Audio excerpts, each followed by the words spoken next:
remote, but here I am remotely in the Philippines doing a podcast. And I've got a ton of questions that have been asked of me in TikTok, and I'm gonna answer some of those live. Hopefully the sound is good. If this one doesn't work out, I'll just go ahead and delete it. But we're gonna go ahead and try this. All right, so let me see. Going through my questions. I know in the U.S. right now, it's really. I normally do these live at the same time, in the U.S. like 1 o'clock, and right now it's like 8, 9 o'clock in the U.S. and here it's morning time. Well, it's afternoon. It's like 10 o'clock, but we're gonna go ahead and try to do this. See if this works out. Yep, there it is right there in a high-rise hotel. Okay, first question that I got from TikTok, and let me see here. This one is getting a lot of interaction from TikTok. Let me see here. Somebody said they responded to my video about making a lot of money in cybersecurity, how cybersecurity makes really pretty good money if you get the right job. They said they agreed. They said, yeah. They said CS to the money is good. CS is computer science is, yeah, I would agree with that. Hey David, how are you? Cyber and then computer science though is pretty broad, but normally it has to do with software engineering. Software engineering is a really good career path to go in, especially nowadays. It's pretty hot. The only thing I would say is that it depends. Just like cybersecurity, when you talk about computer science and software engineering, it's a really broad field, because now you're talking about different languages that you're gonna actually write in. Like if you're talking about writing in C++ versus a web designer, it's a totally different career.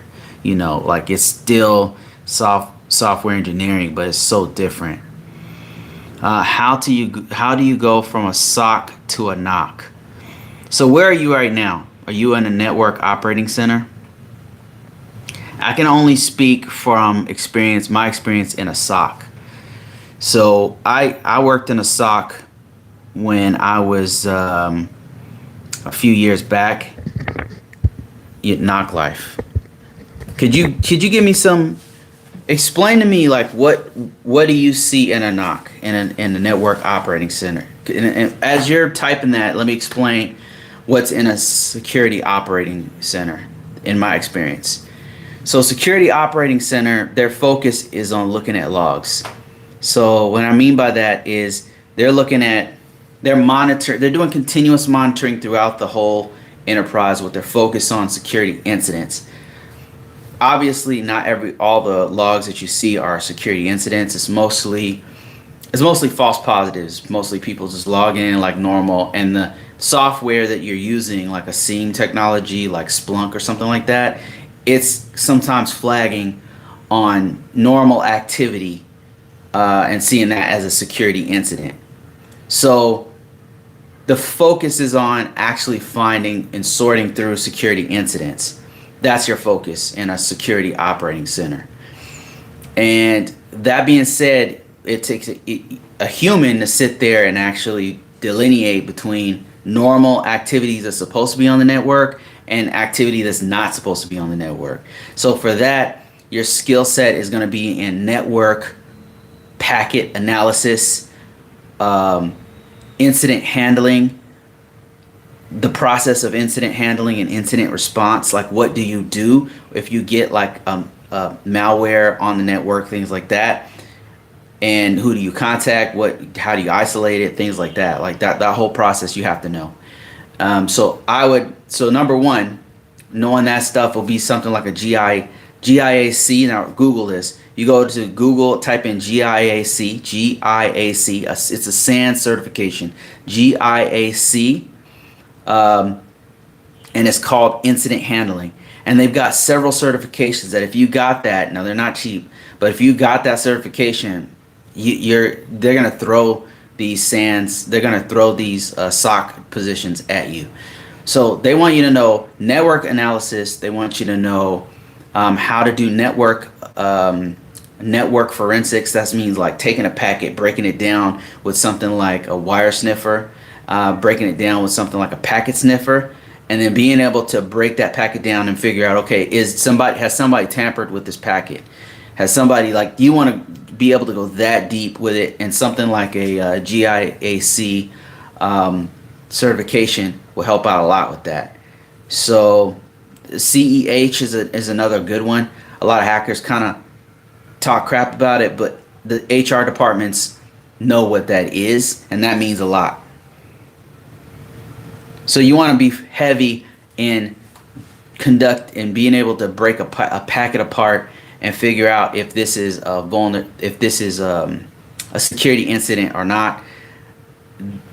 That's probably the big difference. And you said, let me see what you said with a NOC. It says all I do in a NOC is basically 1 through 3 layer troubleshooting, SSH into routers, check configs and interfaces. Okay, so you're like looking at network devices, internet working devices, and making sure that they're backed up properly, making sure that the configurations aren't blocking anything that's coming in and out of the network, making sure the enterprise is flowing like it's supposed to, making sure that the functionality of the network is good. That's the kind of stuff you're doing in a NOC, a network operating center. So you're looking at maintaining the operations of the network itself, making sure everything is good, making sure the configs are good, all that kind of stuff, right?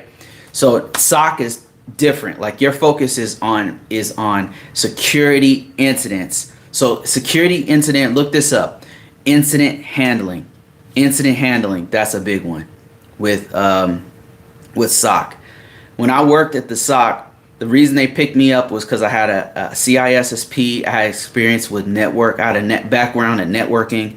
I had experience with firewalls. I had like this huge. I have had my hands in a lot of different things, and so they picked me up because I had experience with all these different things. So I knew I'd touched IDSs, IPSs before. I looked at logs on servers, on endpoint devices. I had all this different experience. But when I got in there, I found that I wasn't the smartest guy on the block by any stretch of the imagination, even with all my experience. The guys who knew the most were the people who had taken that GIAC certification. They got an incident handling certification that's really, really good. Incident handling certification. Let me see if I can figure out what that one is real quick. It's an incident handling certification. And you guys, if you don't know what I'm talking about, tell us in the comments here. It's called okay, one's called GCIH, and it's incident handling. See, GCIH, the GCIH guys were some of the top, because they were intimately familiar with what to do with incidents and how to identify the incidents and then what to do. So they really knew the process. So those guys would a lot of times would be like management type people, figuring out where to put people and make sure that everything is going smoothly and quickly when we're dealing with some kind of an incident. The other one, the most valuable one, was a GCIA, I believe it was. Google that. The GCIA certification, like I said, these are not cheap. It's an open book test from SANS. And it's on another level when it comes to packet analysis and some of the tools that you use for doing network forensics.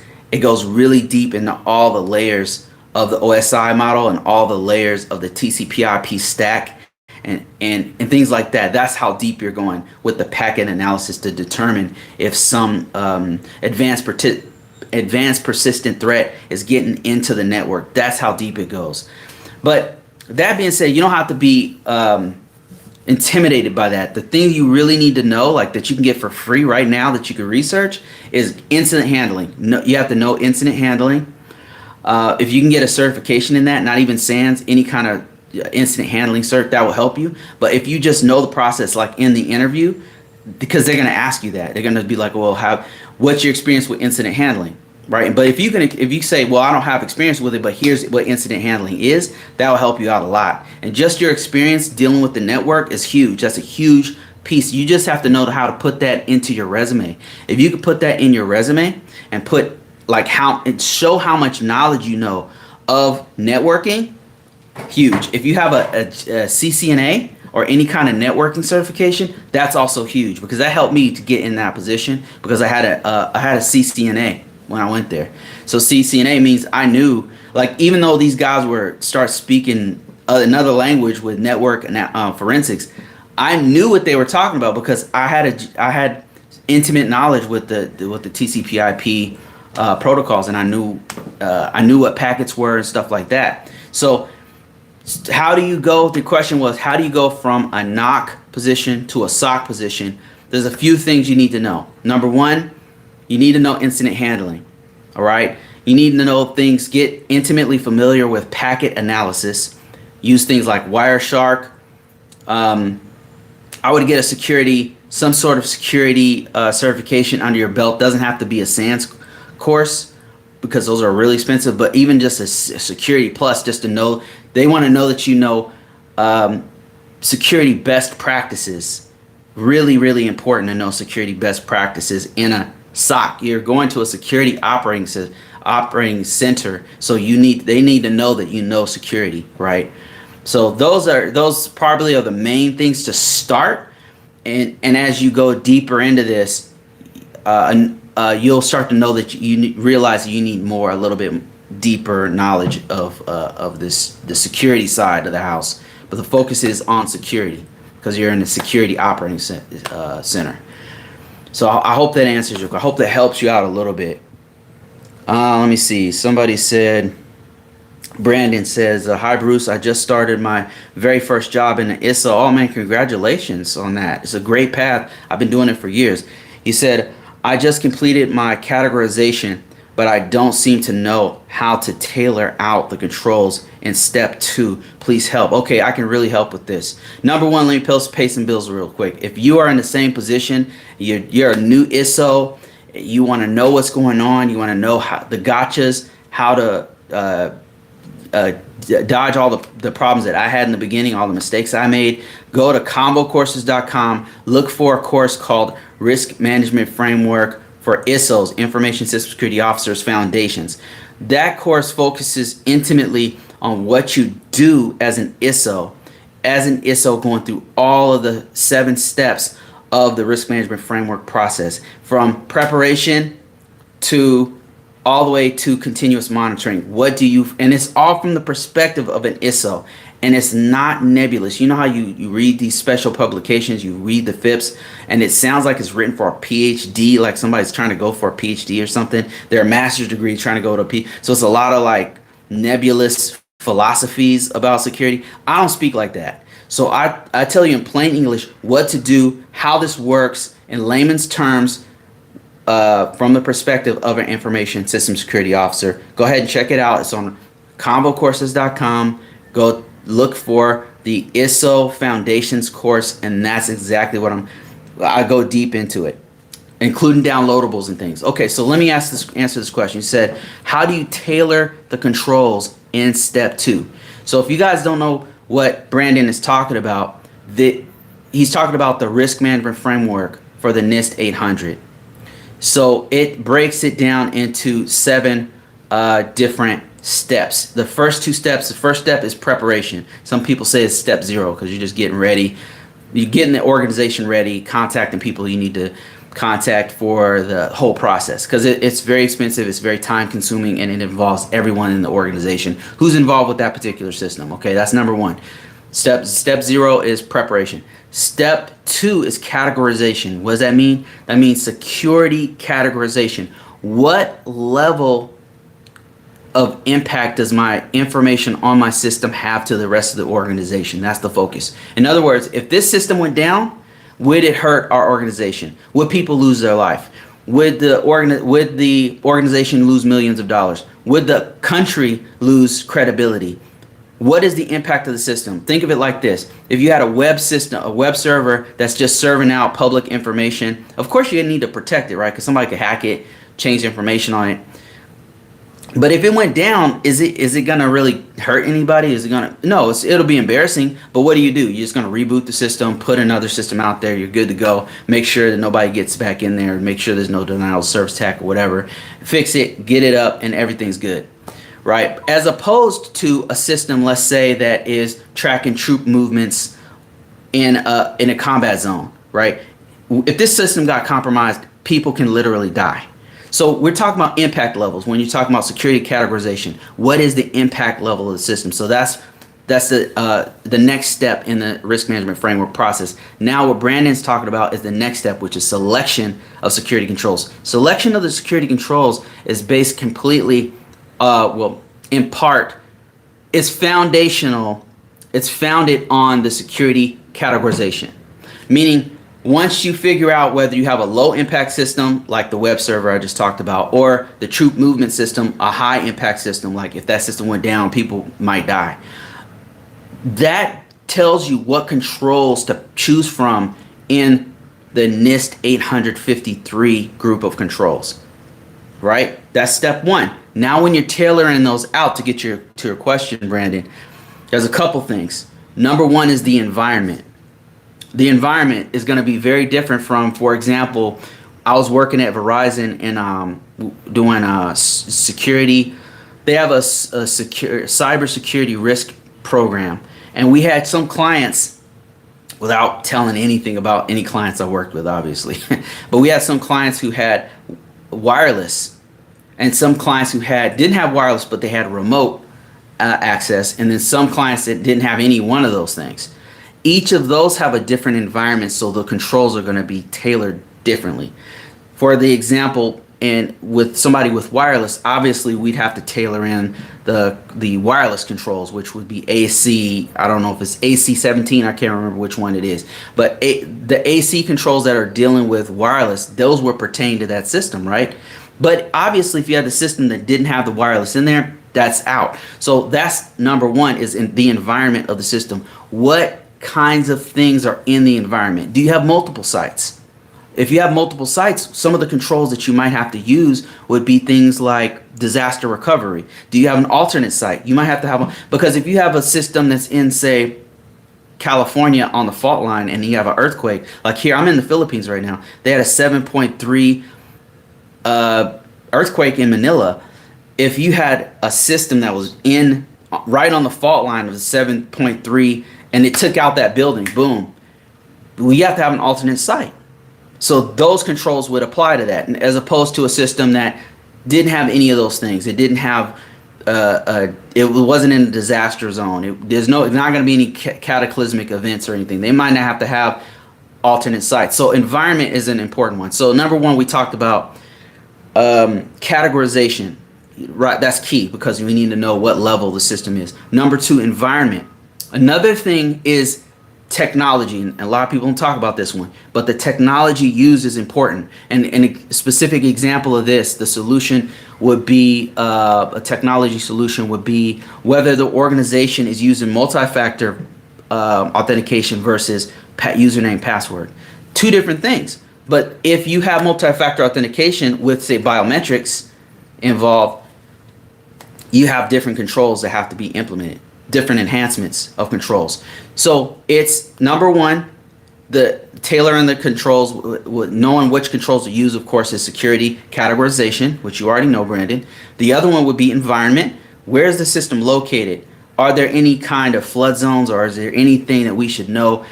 And then the network environment, like what technologies do we need? Do we have wireless? Do we have remote? Those are different controls that are also going to have to be tailored in or tailored out, depending on the situation of the network environment.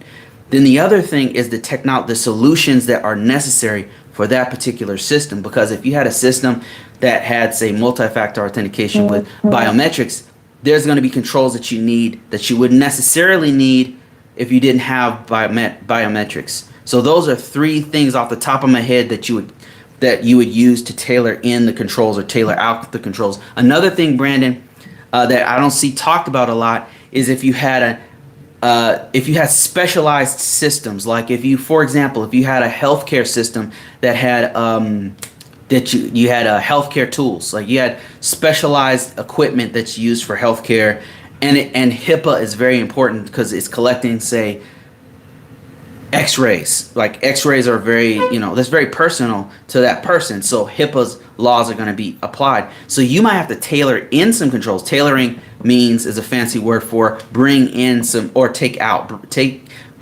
of when you think of tailoring, think about a suit. Like this suit, does this suit fit me? Right? Are these sleeves long enough? You're tailoring, you're fixing the suit so that the sleeves fit you, so that the neckline is nice. With NIST 800, you're going to tailor all of the security controls to fit that particular system. So think about the environment, think about the solution, think about the size of the network, think about the location. All of those things are factors to determine whether or not you need these particular controls or you don't. And then when you're tailoring them in, one thing we did at NASA was that we would just put NA. Like if we had a system that had no wireless, we'd put NA on that particular group of controls that pertain to wireless. Or if it had no remote access in or out, we'd say NA, not applicable to this particular system because we don't allow wireless here. So I hope that answers your question. Let me see if Brandon has any other ones. My system is used for data backup. Yeah, that's okay. So if you had a system for data backup, and let's say if it was an alternate system, it's an alternate site and it's only used for backups. So you don't need wireless. You don't need, nobody's remotely accessing it. Maybe, I'm not sure, what you're going on with your system. Anything that's not relevant to that system, you tailor those out. And so when you were going down the list, you just put not applicable. That's what we would do at NASA. Like we'd say, okay, this doesn't apply and here's why. And then sometimes you'd put NA, like if you were in emass, like if you're putting all this information in. emass it's a GRC system that documents all the controls. So there's other types of GRC systems such as xacta and RSA Archer, and it's basically a database where you collect all security controls. So that's what emass is. So anyway, if you're putting all this stuff in there, we would put NA, not applicable. I use emass. Okay, so you put not applicable in there, and then you explain why. It's a backup system, and there's no remote access to this particular system. Like let's say you were doing AC17, which I think is remote. If memory serves, it's remote access. We don't remotely access this system. It's a backup system. All remote access is done on the system that's in the front. That's something you would just explain, put not applicable, and here's why. And that was it. And then when, say, the upper management sees it, management or whoever is going to review your stuff, or maybe you have a security control assessor, they see it, they would be like, okay, I see why this is not applicable, right? Or they might say, no, this is applicable because X, Y, and Z, and then you can go back and forth and say, well, okay, how do we word this then? Wordsmith to say, wireless is not used on this as a backup system, So I hope that answers your question. The tailoring of the controls, this is kind of put a cap on this, kind of conclude that conversation. The tailoring of all controls is done it's not done in a vacuum. This is something you're going to do with the team.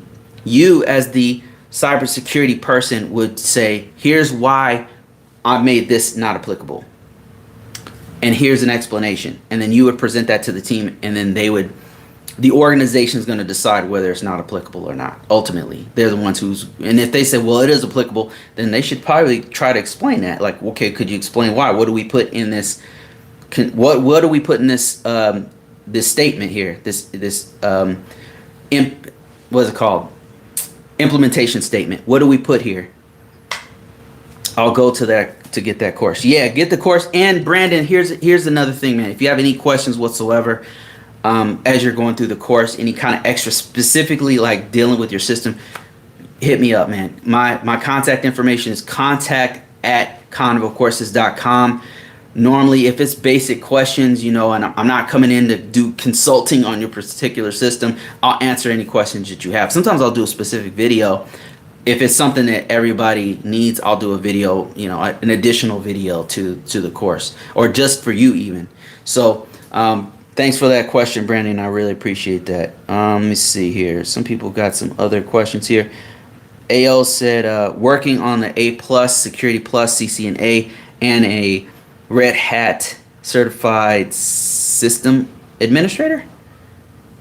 All right, that's great, man. I'd say among all of those, CCNA is probably one of the most, CCNA and Security Plus are the most valuable of those, depending on what organ. Well, it depends on where you're gonna go, or what you're gonna do.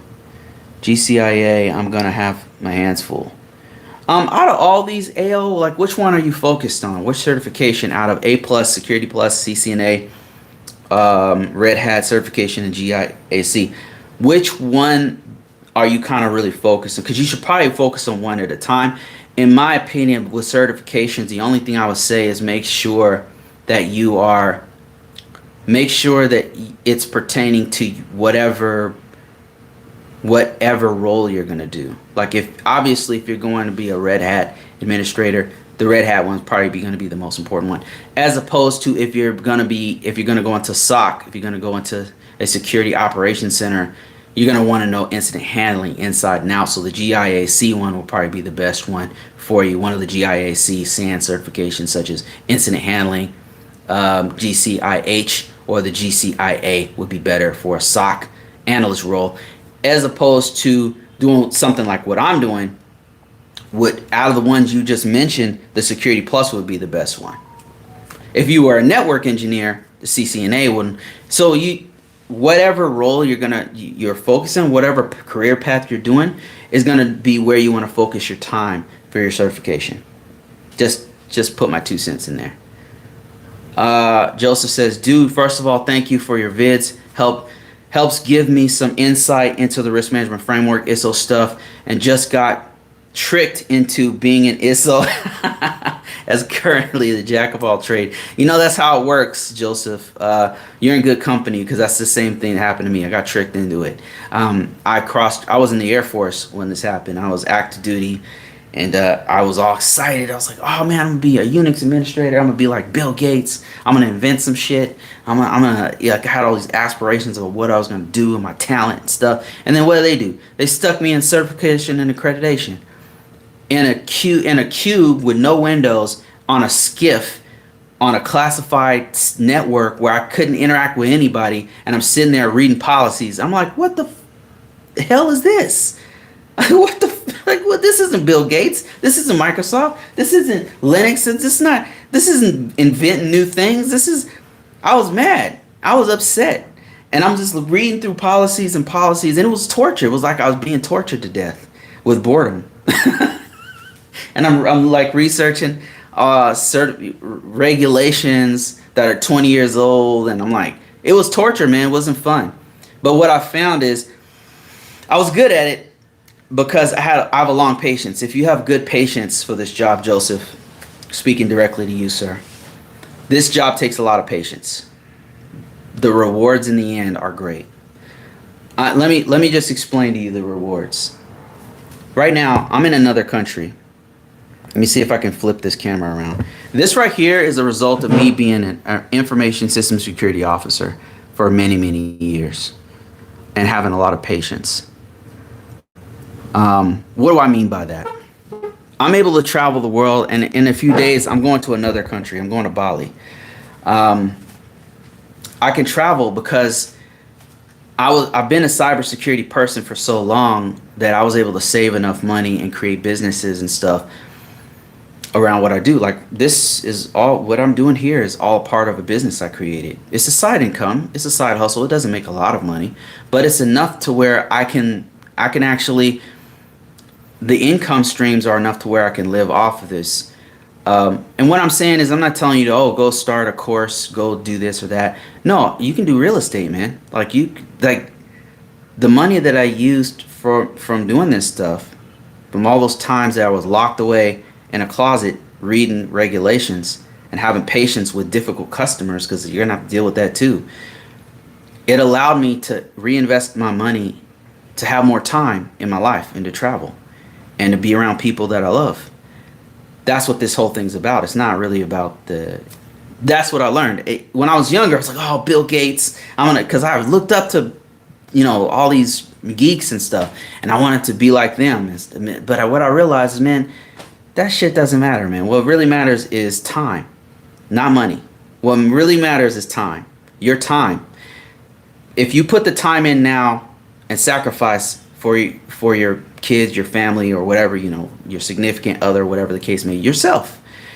When you get later in life, like myself, I now have more time because I was able to leverage all of those hard hours, use some of that money that I made to put it into real estate, start businesses, help other people in my life. That's been the main thing I've done is help other people to grow. And that means a lot to me. When I'm on my deathbed, one of these days, I'm no longer here. That'll be the thing that I'm most proud of, is that I was able to help other people to get into another level of their life and make their life easier. When you're doing this job as an information system security officer or compliance or whatever, and you're just thinking this freaking sucks, just think of it like this. Everything you're doing now is planting the seeds for your life later on, to have more time for yourself and to have for your family.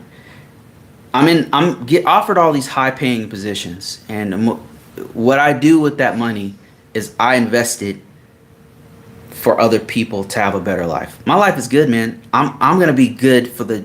I don't know. I've been blessed. I've been blessed with long patience and enough patience to learn things. I'm not a genius. I just have more patience than most people. I'm just willing to keep reading it over and over again. That's it. I'll read it 50 times if it takes that amount of time for me to learn it, and I have the patience to do it. That's it. I'm not a genius. I'm not freaking Elon Musk. Him and I are about the same age, by the way. And I'm not him. I just read stuff over and over again until I understand it. I'm a very average person who's been given exceptionally long patience to learn things, and I use the power of that to help other people. And now you have the same thing given to you, man.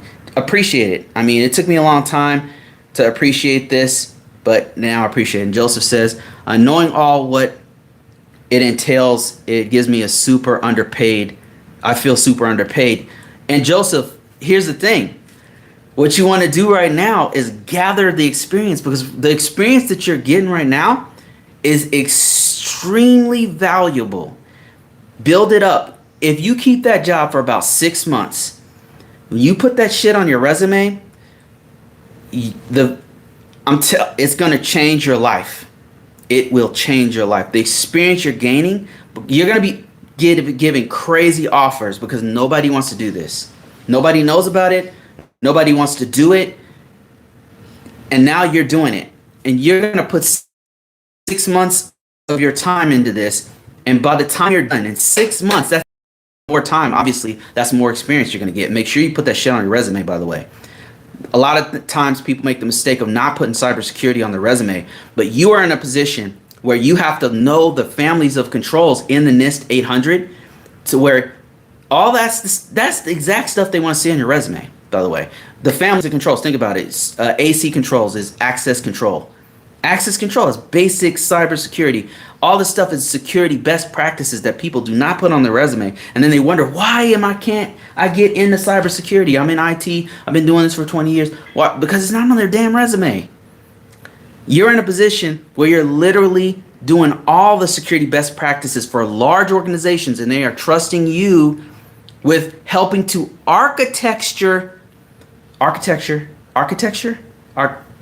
you know what I mean? You're helping them put their infrastructure together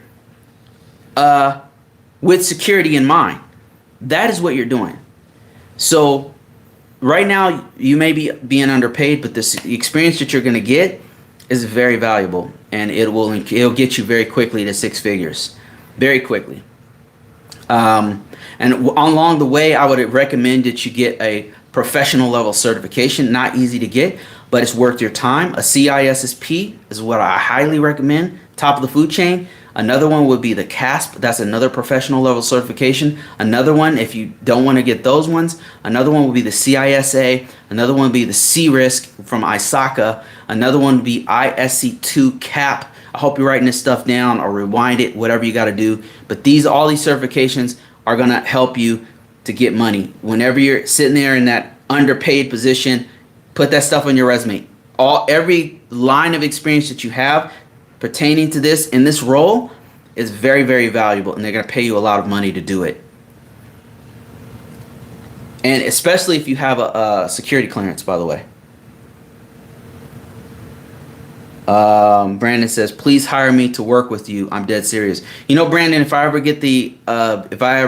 get the opportunity to do like a contract work or something, I've actually been thinking about reaching out to this network of people to bring people in to help me to do some.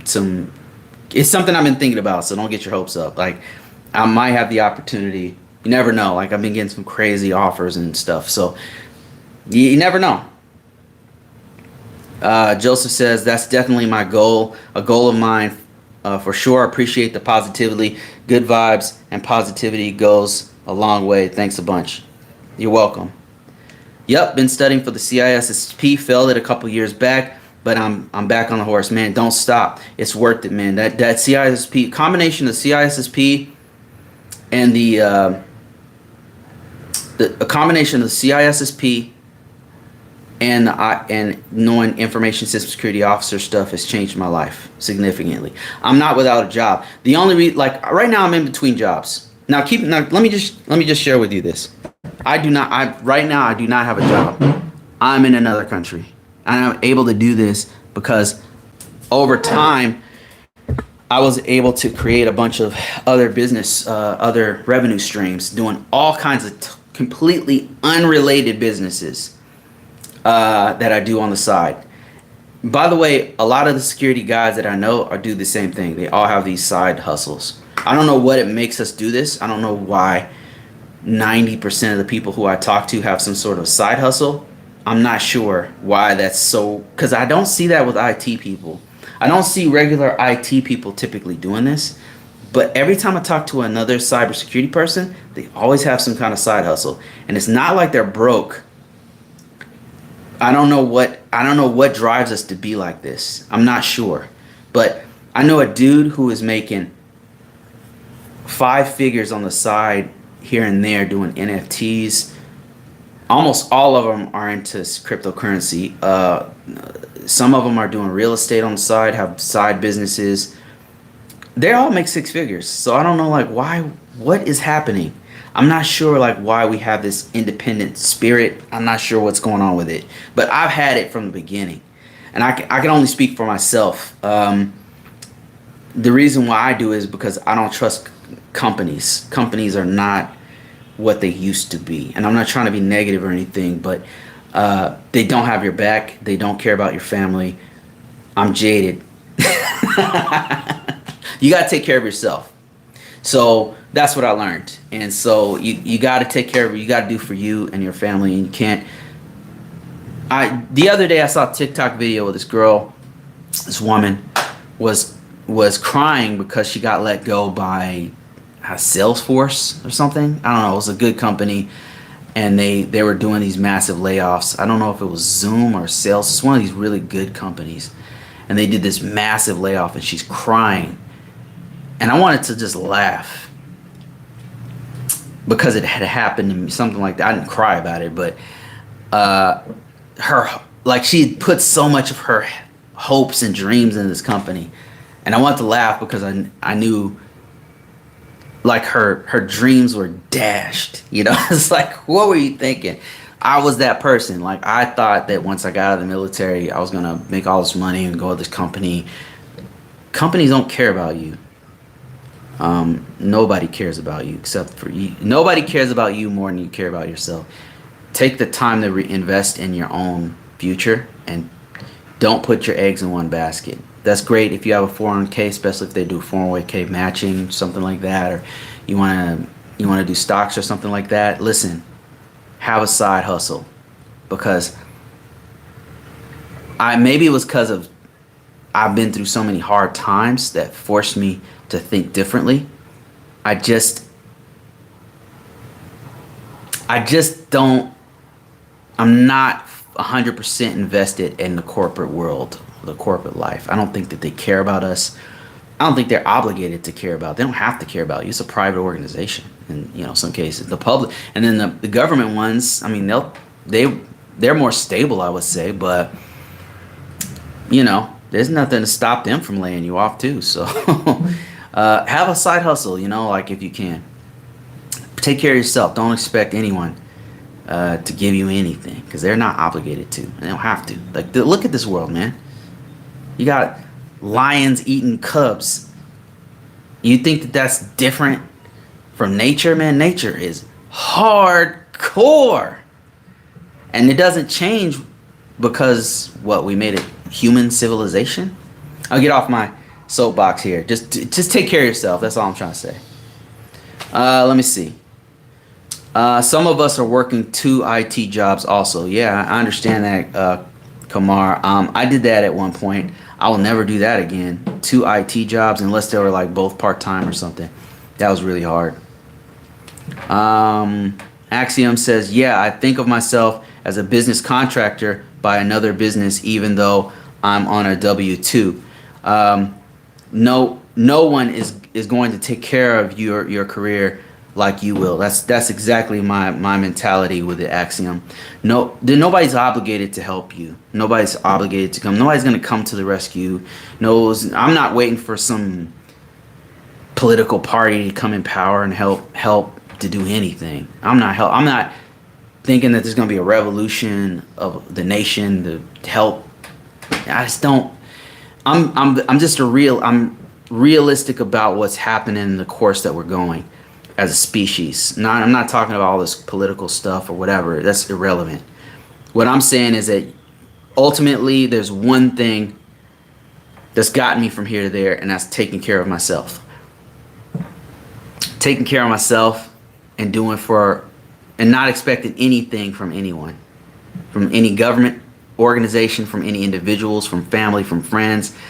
Doing it myself. Now, if I pay someone to do a task for me, you know, and have people on my team, people I can trust and stuff, that's great. That's great. And anytime somebody gives me, I get a grant or something, or if I can get a loan from a bank, or, you know, some angel investor comes out of nowhere and helps me, that's awesome. But I'm not saying, okay, once I get this bag, once I scratch this lottery ticket, it's going to change everything. Nobody's coming for us, man. We got to do for ourselves. That's the harsh reality. You be blessed if you can find someone on your team who you can trust, who's loyal, or if you happen to have a spouse or a best friend, or you have maybe somebody in your family you're close to who you can trust to start a business with or something. And let me tell you, that's something super rare. If you find that person, man, you hold on to that person. If you guys have an argument, man, work that shit out, because that's rare. But yeah, the rest of this world, man, I don't care about you. Nobody cares. You gotta care for yourself. If somebody does, that's great. That's great. But you should see that as a blessing. Like, yeah, thank you so much, and then continue to do as much as you can for yourself, because this is hard. It's hard out in these streets. That's just what I tell my kids. I'm like, nobody's gonna help you. I'm the only person. It's like there's this joke that Chris Rock said. He said he was talking to his kids, and he said, listen, he's telling his daughters, he's like, when you step out that door, nobody gives a shit about you. And some people in this house don't even give a shit about you. Let me see. Joseph says, so weird. I get the same motivation too. Wish me luck. Being an ISSO and administrator of a system too. It's crazy the amount of work. Super motivated though. Yeah, man, that's awesome. You're getting great experience, man. All the stuff you're gonna do with implementing security controls, if you're working with the SCAP tools, the SCC tool, the STIG viewer, all that stuff, man, put that on your resume. All that stuff, put that on your resume. Every time you deal with, if you write a policy, if you help write a policy, the whole process it's in high demand, and there's not a lot of people doing it. And if you can wield both, it's like you're a dual. It's like you're wielding swords in 2 hands. It's a superpower. You're gonna learn writing, technical writing. And it's a lot of things. I didn't know this. A lot of purely IT people who want to be locked in a closet, and that's all they want to do is script writing, or they just want to configure a server or configure a router or stuff. And I know you meet these kind of people, but they don't have the skills to communicate. But you as an ISSO are going to have to learn those skills. You're gonna have to learn with difficult people. You're gonna have to learn how to communicate with 2 or 3 different tiers of people in your organization, including C-level execs, management, technical people, other asshole cybersecurity people. You're gonna have to work with the customers sometimes. You have to speak 4 or 5 different languages. These other guys locked in a closet don't have to communicate much. You do. So that soft skill, man, is something extremely valuable. And one of these days, you're gonna be looking back and be like, "Man, Bruce was right, man. This skill is really valuable." I'm telling you. So, and your skills are being sharpened every time you do this job. And then also, you have to know how to translate the technical solutions to the business functionality. And that's another thing that a lot of IT guys don't see the big picture. All they do is work on their little thing, and they're a little widget, their little configuration, and then that's it. That's their whole world. As cybersecurity people, we have to look at the big picture of the organization. How does this control impact the rest of our organization? That's what we have to focus on. So we're constantly having to take this solution and apply it to this system, this technical solution. How does it apply here? Are the security controls implemented? We have to constantly be thinking of the big picture. And that right there is sharpening your skills to be on a whole different level for most people. Because most IT people, as smart as they are, they can't do this. They can't do what you're about to do. And I know it's like some of my close friends who are brilliant. I look up to these people. They're brilliant troubleshooting minds. Like they're so good. It's like they were born with a router in their hand when they came out of the womb. They're so smart, but they can't communicate with people. They don't have good emotional intelligence. And as an ISSO, you're gonna learn. You have to have good emotional intelligence. You have to have it. If you did catch you slipping, let them catch you slipping in a C-level exec. I've done it before. You don't want to be that guy, man. You don't want to be about to present to a C-level exec and be unprepared. You don't want to be that guy. So what you'll do is you'll prepare the next time. You fall one good time in front of a C-level exec and they cancel. You stumble and they're like, "You know what? Let's talk about this later when you're ready." And then click, you're like, "Oh shit." Let that happen a couple times to you. I bet you won't let it happen again. Like you're gonna sharpen up your skills to where you go in that meeting and everybody's like listening to you like you came off the mountain with a tablet with 10 commandments. You know what I mean? Like you're gonna be ready. Axiom says, "Bruce, when do you add new skills you've learned to your resume? Do you just add it to once you are confident in defending it in an interview?" I can only tell you my own personal, and this is, okay, so I've recently been interviewing. So far, I've done 2 interviews. And one of them went really good, and one of them didn't go so well. Well, I can't say it didn't go well, but I'm not going to get that job. So in the first one, I was ready because all the skills that they wanted pertain to security compliance. Like, have you ever done a plan of action and milestone? Okay, how did you do it? How do you deal with difficult customers? Things like that. Like, can you tell me about the steps of the risk management framework process? Like stuff that I can, off the top of my head, just go. All that stuff, all those skills are listed in my resume. Now, in the second interview, I didn't know, I wouldn't have even applied for it had I known it was what it was, but it was mostly incident response, which I can do, vulnerability management, which I can do, but that's not my world. You know what I mean? Like I usually work with vulnerability management people, but I have not ran, say, the WSUS patch server on it. That's the guy that they were looking for. And I said, that's not me. Was that on my resume as a skill? Now, I think that they picked up on the fact that I do have vulnerability management on my resume. So it's on there. However, I don't have like WSUS server on there. You know, I put personally, this is why I don't lie on my resume. I know there's some like debate on whether or not you should. For me, I don't think you should. And here's the reason why, because I don't want to be hired at a place where they think I'm going to be running the show on this floor, especially with my experience. Like, I'm going to be running the show at this, and I don't even know how to do this. Like, for example, the VM work, the vulnerability management, they were looking for somebody to come in there and start running vulnerability patches on, and I've never done that before. And so I flat out told them, no, I have never, I interact a lot with the vulnerability management team, and I've done it in the private sector and the public sector, working for NASA, working for, you know, federal organizations, the Department of Defense, Army. I've worked with the vulnerability management team. In the private sector, I've done the same thing. But how I ran? No, I haven't. I have not done that before. So I put the skills that I know I can speak to for me. Like, if I can speak to it, just like I'm talking to you guys, then I'll put it on my resume. If it's, sometimes what I'll do is I'll say I'm familiar with it. Like, for example, Splunk. I've never worked with Splunk. I've not done it in a large environment. Have I played with it? Yeah, I've played with it before. But I know what they need. They need a dude who's been in an environment of 100 or more systems, pulling in logs. No, I haven't done that. So when they ask me, have you used Splunk before? I'm like, no, I'm familiar with Splunk. What I'm an expert at and have put together and have done all of the administration for it and actually installed it and stuff is ArcSight. ArcSight SIEM. I've done that one before. Now, as you know, ArcSight is different. It's a whole different. It's owned by a completely different company. So if I had to touch it again, it'd be totally different. But I know I could pick it up very fast. And I was able to write content for that system.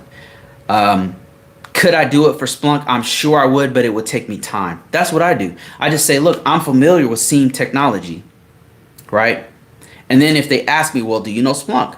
Like, I'm familiar with Splunk. I would be able to pick it up very quickly because I did work with ArcSight for 3 years straight. But have I worked with it for a year to 2-3 years? No, I haven't. I'm very blunt and very forthcoming with them because I do not want to be caught in a position where I get in there and they're like, okay, we've got this new dude who's going to come in, drop him off a helicopter and be this IT Navy SEAL. You know, I don't want them to think that. I want to manage their expectations as much as possible. So if you don't feel, to answer your question, if you don't feel comfortable putting that on your resume, then don't. If you can't speak to it, this is what I do. If I cannot speak to that thing, if I don't have nothing to say about it, I won't even put it on there. Like Rapid7, like I've messed around with it, but not enough to where I would put it on my resume. Like I've messed around with it, but I would not put that on my resume because I can't speak to it. Like Nessus, yes. Qualys, yes. Ready 7, that's a network scanner, by the way. I would not personally, because I have nothing to say about it, you know. And one of my organizations I worked with, we did have Rapid7 there, but I'm not familiar enough to say, oh yeah, you know, I would just tell them my experience, but it's not on my resume because I don't really want to speak to it. But if they bring it up, then I'll tell them. Somebody said incident reports. Yeah, that makes sense. Thanks. No problem, man. Joseph says, I'm having a meeting with my PM to discuss and increase. Any tips? The only new added responsibilities is being an ISSO of a few systems.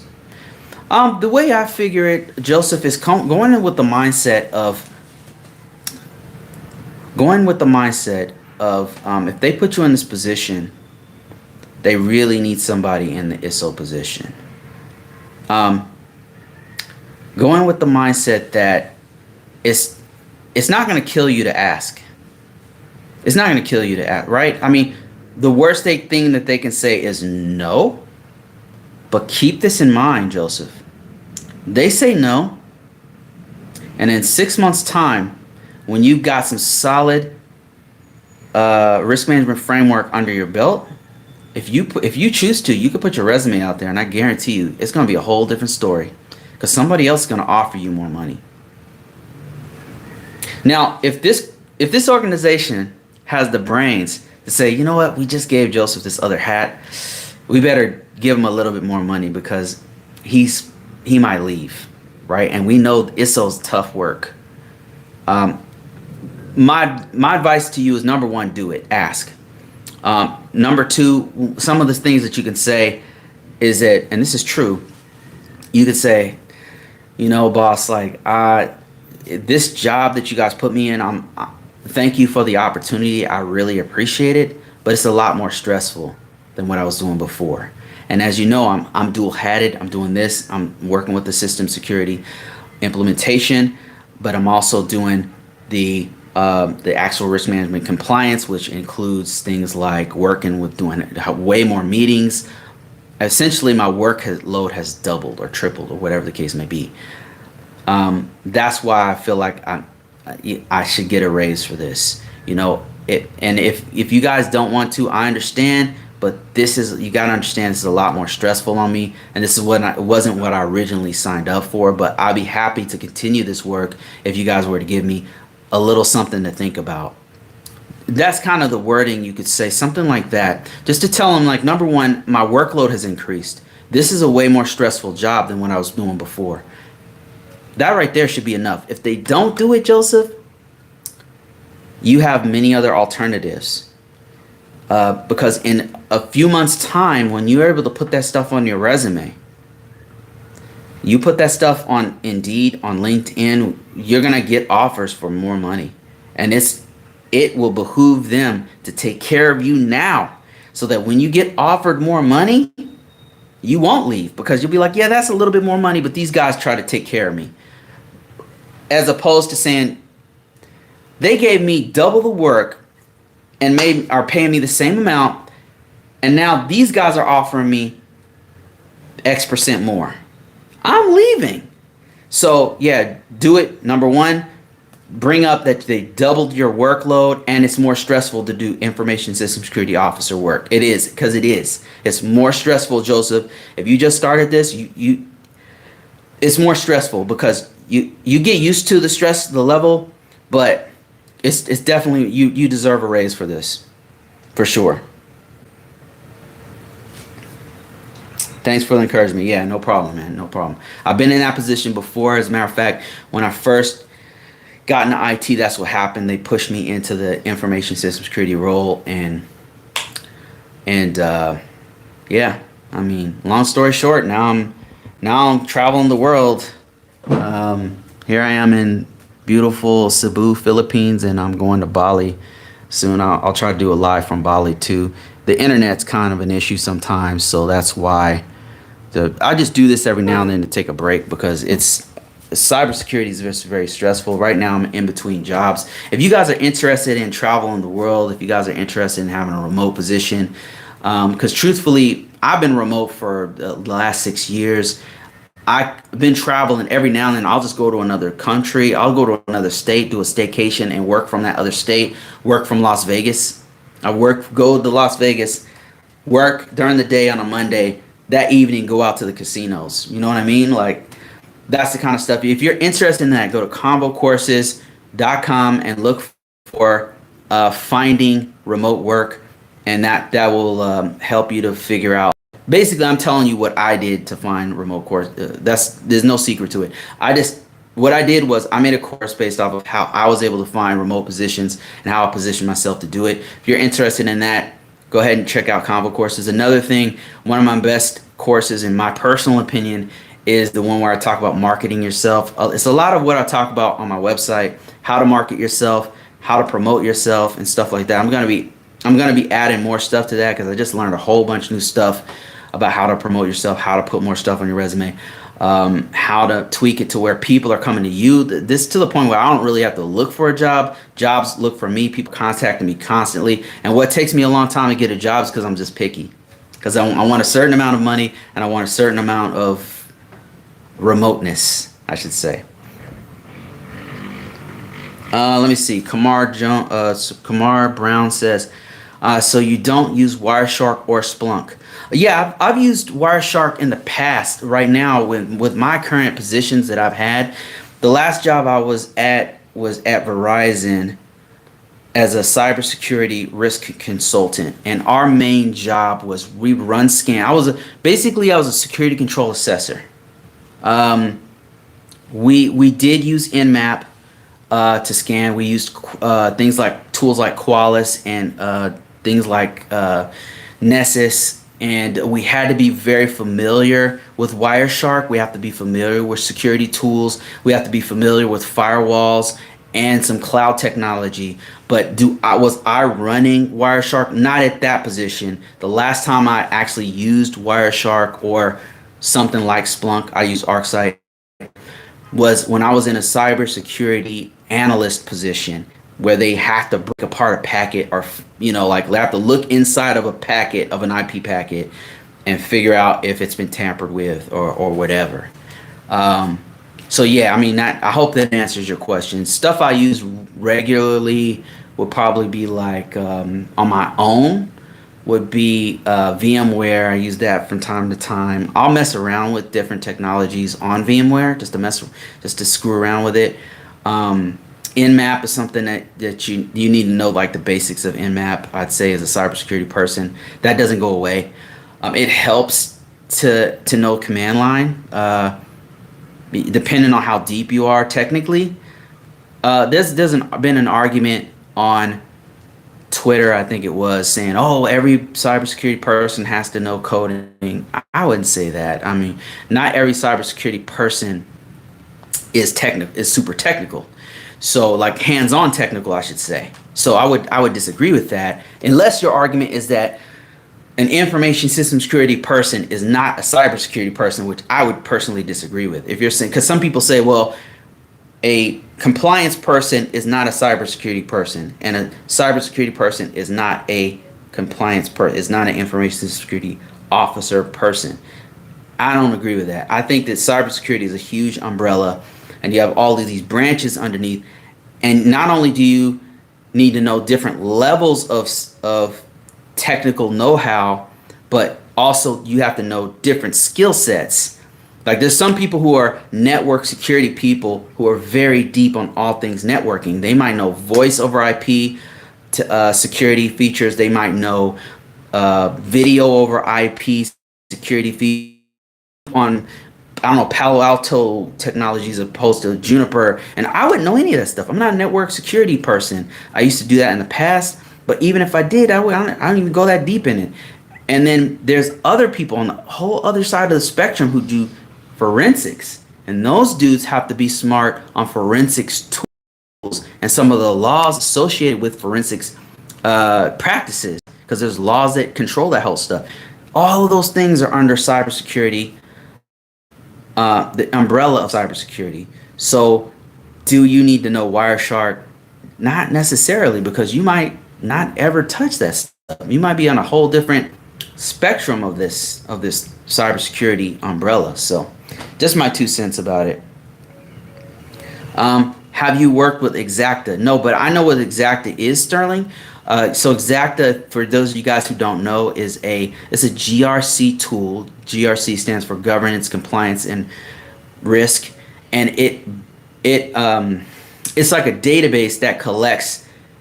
It can collect a lot of things, actually. I was going to say compliance stuff like security controls and implementation statements, but also you can upload artifacts into it. That means evidence that you've complied with, I don't know, identification and authenticate. Like you've complied with rules for, say, password protection or something like that, or logs. Yes, we have the logs. Here's evidence of a sample log that we pulled from this database. Here it is right here, but it also can do vulnerability management. Like it can store vulnerability management stuff throughout your organization. I think it can also store a little bit of configuration management stuff too, if I'm not mistaken.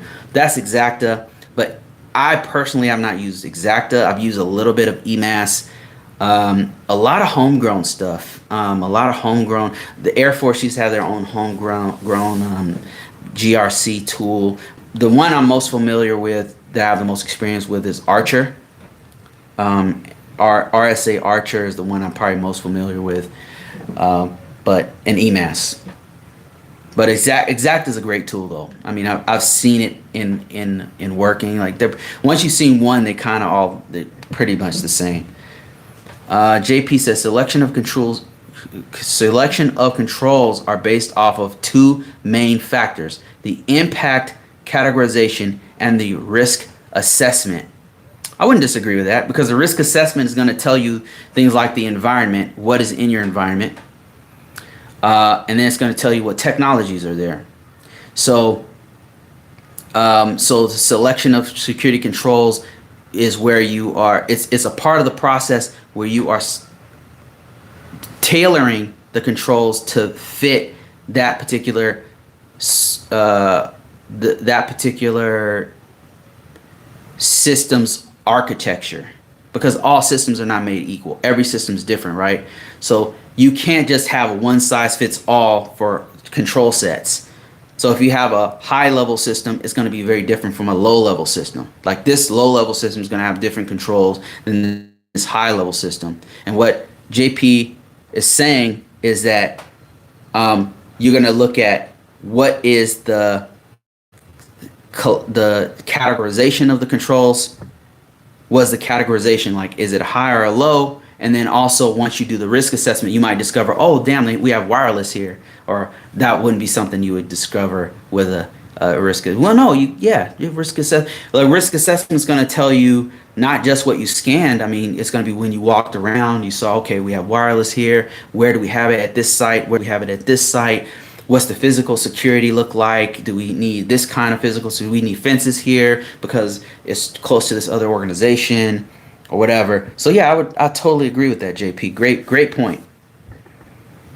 Edward says, thanks, Bruce. Currently with Salesforce Cybersecurity PM, your videos got me through the securing another job. Wow, man, congrats. I'm really glad to help out. Glad those videos were helpful. Minimum and tailoring baselines are directly from the impact categorization. Once the risk assessment is performed, you can close the gap with supplemental controls. That's a great point that I missed on the first part of this conversation. That's a great point. Because risk assessment, the reason why it's so important is because how do you know what controls you need or don't need if you don't know what you have? Risk assessment is the eyes and ears of the organization. It's looking at everything to do an impact analysis of that system. So that is an awesome point, because a risk assessment is going to say, okay, did you guys know we have this system over here? Because sometimes you'd be surprised how especially large organizations don't even know what they have. If you don't really know what you have, think about it. How can you safeguard something? How can you protect something you don't even know if you have it? Large organizations, sometimes they don't even know they have certain servers. They're sitting out here because there's been some turnover and a whole new group of people come in. They didn't even know we had Mac systems in the environment. Now with the risk assessment, you can say, okay, we have Mac systems. We have these servers here. We have these legacy systems here. We have this or we have that. Or we have HIPAA stuff. Oh, we have HIPAA. Now we have to apply these additional HIPAA supplemental controls or whatever, right? That's what you mean, right, JP? Great point. I should have brought that one up. I just brought up the environment, but how do you know the environment without a risk assessment? So great point. All right, guys, I've been talking for about an hour. I'm going to try to do these. I'm going to try to do another one soon. My internet's not great here. So, and just so you guys know, if you're coming into this late, I'm in another country. I'm in the Philippines right here. My second family's over here. I love this place. This place has become like a second home to me. I have businesses and real estate and all kinds of stuff over here. So this is a place I come to just chill, be next to the beach. Normally I live in landlocked places that are very dry. It's great to come to another part of the world that's open and whole different mindset. And so Southeast Asia has been a place that I come a lot. I'd love to travel to other countries, but this place I know so well that anyway, thank you so much for watching me. I appreciate everybody. If you guys didn't know, I have another book out. Go to Amazon, type in Risk RMF ISSO, and you'll see my new book that's dealing with security controls. It's out there right now. Go ahead and check it out. And all you guys who gave me reviews early on when this book was $2, I haven't forgotten about you. I'm going to be sending you out a PDF really soon. Thank you so much for your support. It's because of you guys that I'm able to actually pursue my dreams of being a writer. I really appreciate all you guys. You guys have a great impact on my life, a very positive impact. Also, I've got the security controls assessor course that's out right now at $200. Go ahead and check it out on Convocourses.com. Price is going to go up. I'm going to be releasing different blocks of it as we go along. Got some stuff that's in the works that's about to be released for real soon. I've got the audio book coming out real soon. The audio book for the security controls book it's done, but it has to be approved by Audible first. I'm trying to make it so that I can release it to you guys through an MP3. I don't know if you might be interested in an MP3 downloadable that you can bypass Amazon altogether. I think that's about it. I've got some other stuff coming, but I'm just going to take me some time to actually do those things. Thank you guys for watching. I appreciate everybody. I'll talk to you guys soon.